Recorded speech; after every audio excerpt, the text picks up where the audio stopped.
O que seria pior do que um crash no mercado de ações? Uma queda brutal na bolsa de valores, uma crise na bolsa de valores, tudo caindo, uma quebra reversa do mercado ou reverse market crash. Exatamente isso. Será que uma tempestade financeira está vindo na nossa direção?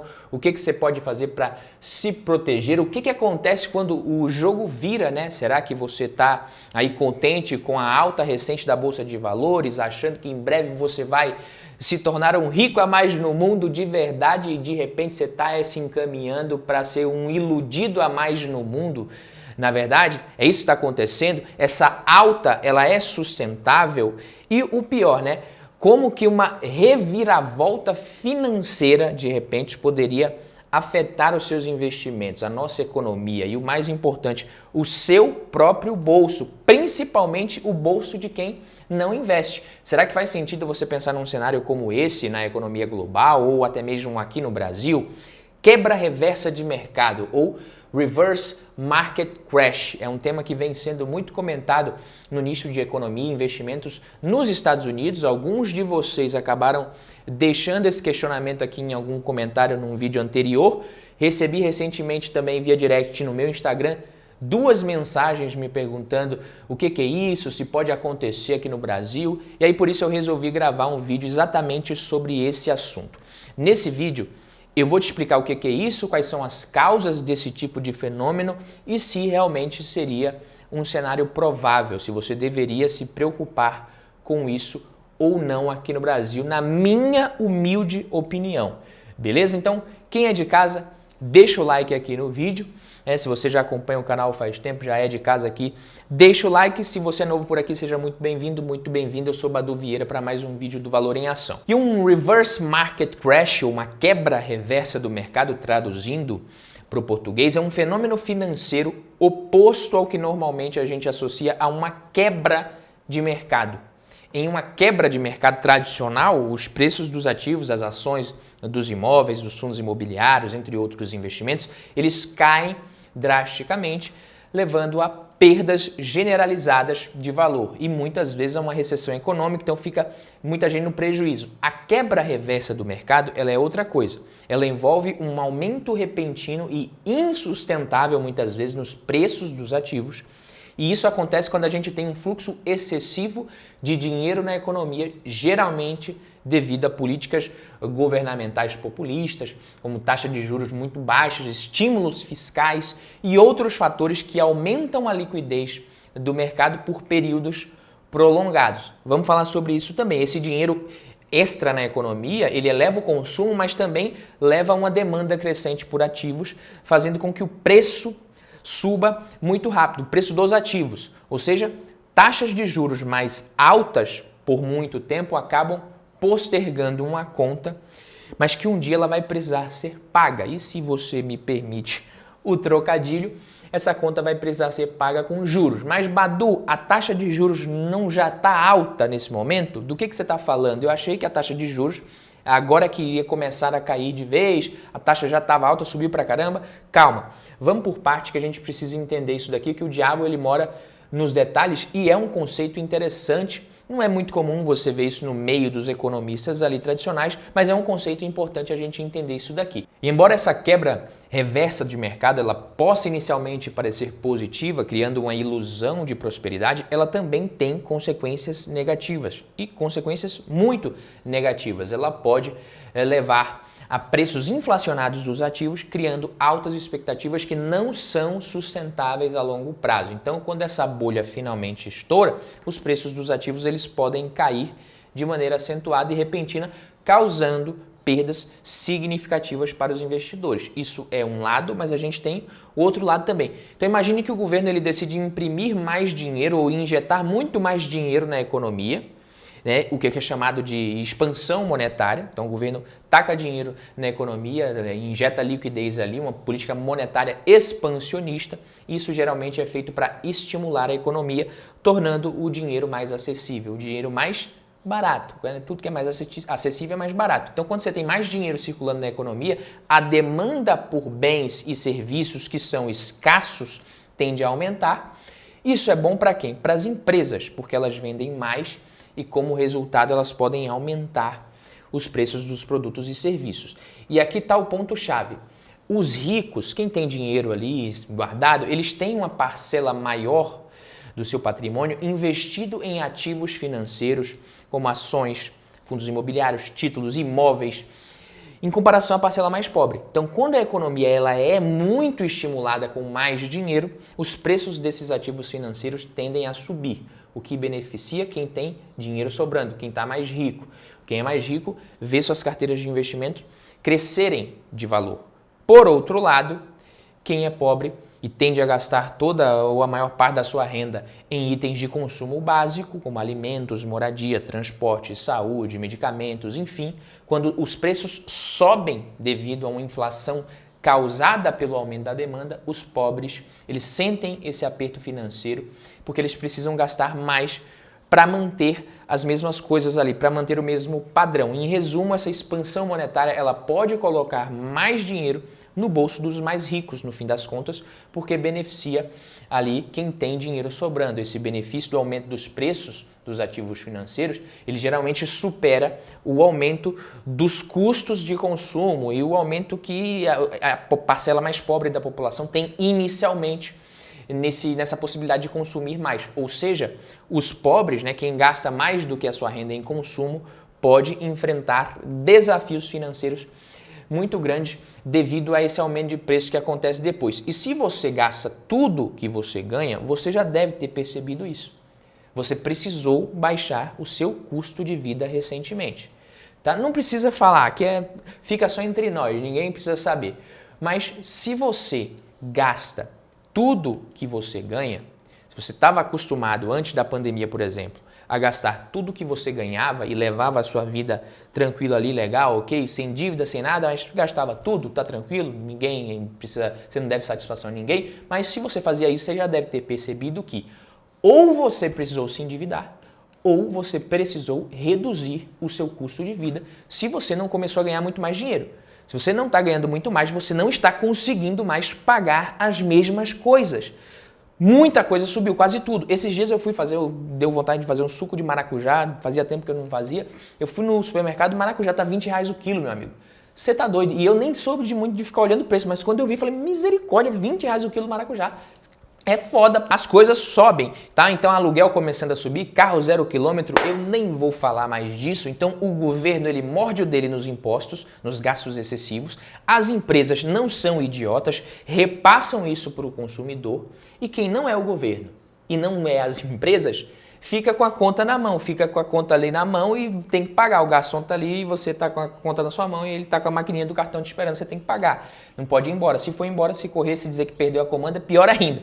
Então, o dinheiro que muitas vezes o governo fala que tá dando para os pobres, na verdade, é só a caixa de passagem. O pobre é só a caixa de passagem desse dinheiro, desse tipo de política, entendeu? O dinheiro passa e depois volta e termina na mão dos mais ricos de novo. Esse dinheiro vai voltar para quem tem mais grana, para quem consegue poupar parte da renda e investir em ativos que são capazes de preservar e crescer o poder de compra. Então é um fenômeno natural, já que ninguém te ensina a investir quando você é criança, adolescente, adulto. Se você não correr atrás disso sozinho, você está lascado. Agora, a consumir, você já é ensinado desde quando você nasce.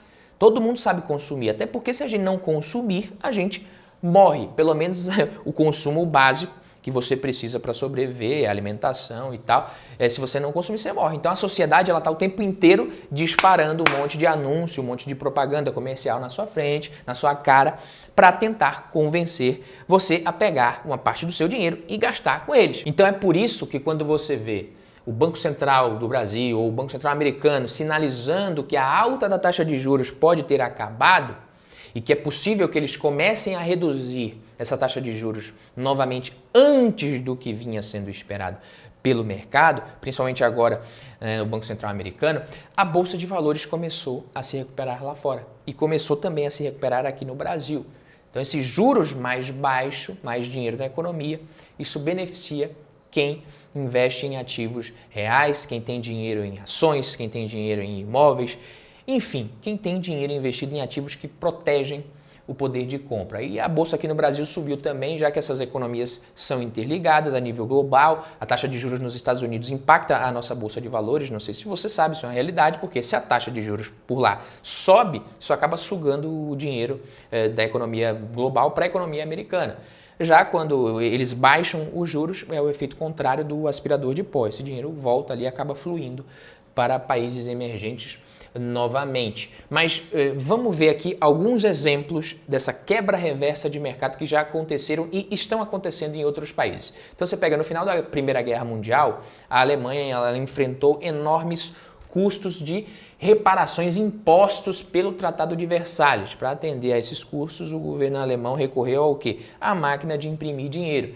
Pressão excessiva de dinheiro, essa inundação de dinheiro na economia levou à hiperinflação, onde os preços dispararam e o valor da moeda colapsou. O engraçado é que, mesmo com a economia colapsando, os imóveis não passaram a valer menos. As terras na Alemanha, quem tinha joias, ouro, quem tinha ativos que o governo não tinha esse poder de replicar, esses ativos não perderam valor na Alemanha, mesmo em meio à crise. Então é isso que eu estou falando. Se você tem ativos capazes de te proteger, você não se lasca. Mas a economia colapsou, a hiperinflação ela acontece quando o governo imprime muito dinheiro ou quando ele se mete demais na economia e tenta controlar os preços, geralmente para ganhar popularidade. Isso faz os preços subirem muito rápido, o que é ruim para todo mundo.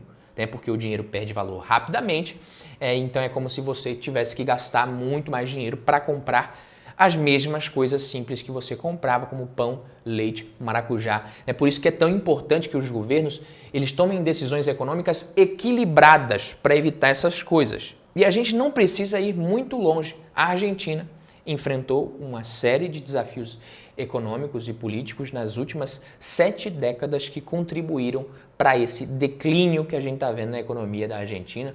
E aqui estão alguns dos principais fatores que foram responsáveis por isso. Endividamento excessivo. O país contraiu dívidas significativas ao longo dos anos, muitas vezes recorrendo a empréstimos internacionais, deve pra caramba. Hiperinflação, a Argentina enfrentou e enfrenta uma inflação altíssima por lá. Intervenção estatal excessiva. Tá? Em muitos momentos o governo argentino, o que ele fez? Ele tentou intervir ali excessivamente na economia, impondo controle de preços, impondo regulamentações que não faziam muito sentido, muita corrupção. A corrupção tem sido um problema persistente na Argentina, afetando a alocação de recursos, os investimentos, minando a confiança nas instituições governamentais. Crises financeiras também aconteceram por lá. Então perceba que se eu não falasse que eu estava falando da Argentina, ia parecer até que eu estava falando do Brasil nas últimas décadas, mas não. O Brasil também passou por tudo isso e pode passar novamente. Não me admiraria se nos próximos 20 anos o Brasil passasse por esse tipo de coisa.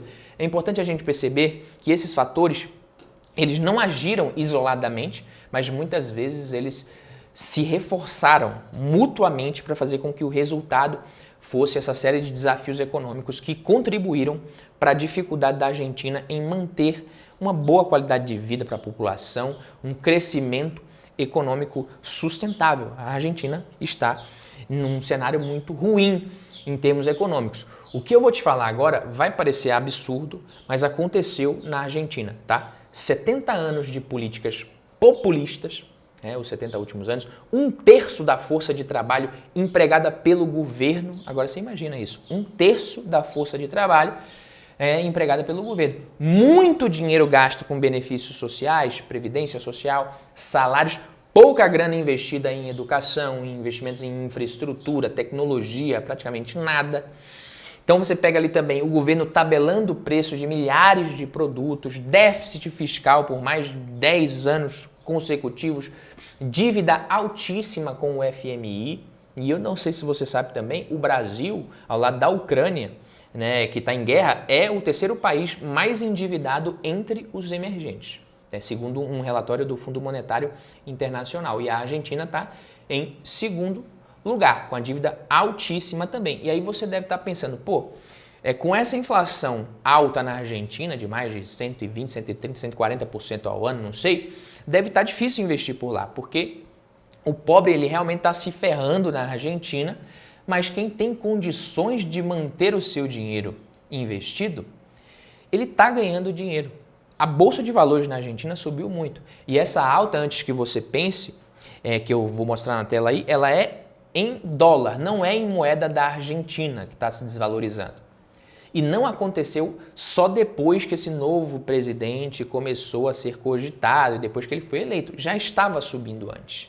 O que aconteceu na Argentina foi o seguinte, presta atenção. A taxa de juros caiu no começo da pandemia, para casa ali dos pouco menos de 40%, caiu muito, mas ainda ficou quase em 40%, mas depois a inflação começou a subir. E até hoje, a taxa de juros, ela continua subindo, mas ela não consegue pegar nem a inflação. A taxa de juros, ela está alta e a taxa de juros descontada da inflação, ela é negativa, porque a inflação está maior do que a taxa de juros. Aqui no Brasil, a gente está com a Selic de 12,25% ao ano. Então imagina o governo subindo as taxas de juros e a inflação subindo junto, de uma forma que mesmo o governo subindo a Selic ela ainda fica abaixo da inflação. Você consegue imaginar a gente com a taxa de juros de 13%, 13,5%, 13,75%, igual a gente estava até um dia desse, e a inflação em 14%, em 15%? Então, a Argentina hoje é um exemplo de um país que passa por essa quebra reversa do mercado ou reverse market crash. A Turquia é outro exemplo, um país com taxa de juros lá em cima, e você às vezes acha que quem está ganhando dinheiro é quem tem grana na renda fixa. Não é. Quem está com a grana na renda fixa está se lascando. Então esse paradigma, isso é meio que interessante para a gente quebrar esse paradigma de que muita gente acredita que se você tem dinheiro investido no mercado de capitais e a inflação começa a subir demais, o governo está avacalhando, taxa de juros alta, que você tem que deixar o dinheiro na renda fixa, a economia vai se ferrar e quem tem dinheiro no mercado de capitais, quem investe em ações, em empresas, vai se ferrar. Não é assim que funciona. Quem não tem patrimônio, quem gasta tudo que ganha, como eu falei, com consumo, se virando ali, aí sim se ferra. Mas quem tem patrimônio e consegue proteger isso em ativos que se beneficiam da inflação, tá de boa. Então, quem tem menos sempre se ferra. Os Estados Unidos eles estão tentando controlar a inflação agora, e se eles precisarem aumentar a taxa de juros novamente e não fizerem isso, porque eles não querem ali perder a popularidade, eles podem passar por problemas também. Claro, guardando as devidas proporções, obviamente, os Estados Unidos é os Estados Unidos. Você deve estar pensando agora nesse momento, os Estados Unidos, o Brasil não são a Argentina, a Turquia, a Venezuela, a Alemanha pós-guerra. Beleza, realmente não são. Os Estados Unidos, tá? O Brasil, eu não coloco minha mão no fogo de jeito nenhum. Tá? Eu não me surpreenderia se alguém viesse do futuro me falando que daqui a 20 anos o Brasil vai estar numa situação econômica parecida com a da Argentina hoje. Eu ia achar normal. Eu falei, não ia achar nada impressionante. A Dilma, ela estava fazendo exatamente isso, baixando os juros na marra, interferindo na economia, tentando tabelar preço de energia. Então a gente passou pela pior recessão dos últimos tempos. Se tivesse insistido na mesma política até hoje, a gente estaria hoje numa situação bem mais próxima da Argentina do que você pode imaginar. Mas, felizmente, rolou o impeachment, parou de insistir naquele tipo de política imbecil. Eu não acredito que o cenário seja esse no curto e médio prazo aqui no Brasil, beleza? Eu não acredito que isso venha a acontecer aqui no curto e médio prazo. A gente falar de mais tempo aí tudo bem. Mas se você observar com atenção o histórico de taxas de juros dos Estados Unidos, você vai ver que as taxas de juros caíram muito nas últimas décadas, tá? Ficaram em zero por muito tempo e chegaram até a ficar negativas, que é uma coisa que caracteriza essa quebra reversa de mercado ali, que é você pega a taxa de juros, subtrai a inflação, você tem uma taxa negativa. Então, de 2010 para cá, a taxa de juros permaneceu zerada por muito tempo por lá. E a Bolsa de Valores subiu mais de 500%.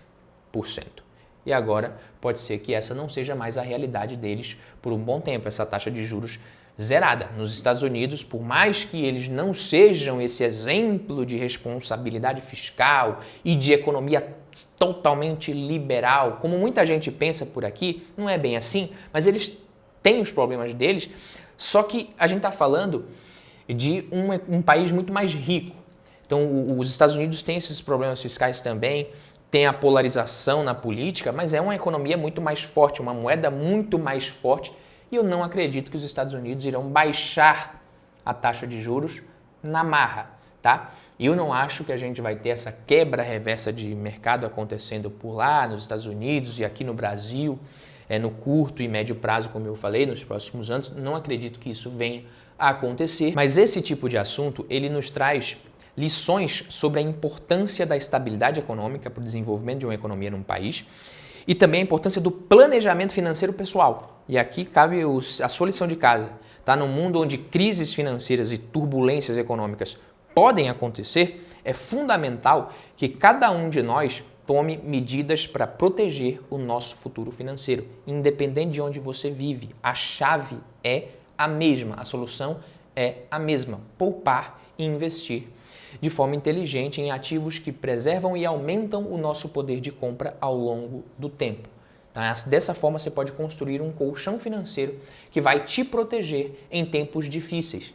Tá? Esses eventos recentes na Argentina, em outros lugares do mundo, eles lembram que cenários econômicos adversos, dentro desses cenários, quem não tem patrimônio, quem não tem reservas financeiras, sofre muito, sofre de forma considerável. Por outro lado, quem acumulou certo patrimônio, certa reserva financeira, pode manter o seu padrão de vida e até mesmo aproveitar oportunidades que surgem diante do aumento, inclusive, da desigualdade nesses cenários. Então é o famoso: enquanto o governo finge que está tentando te ajudar, o rico acaba ficando mais rico e o pobre acaba ficando mais pobre. Portanto, independente de onde estamos, o foco deve ser o mesmo: educação financeira, planejamento de longo prazo, porque é só assim que você vai enfrentar os desafios econômicos com mais confiança e com mais resiliência, certo? Daqui a 10, 15, 20 anos, seja qual for o cenário, papai, poupar parte do seu dinheiro e investir bem terá sido a sua melhor decisão. Um abraço, vejo você no próximo vídeo. Quem gostou, deixa o like, se esqueceu de deixar o like, se inscreve aqui no canal que a gente se vê na próxima. Tamo junto, valeu!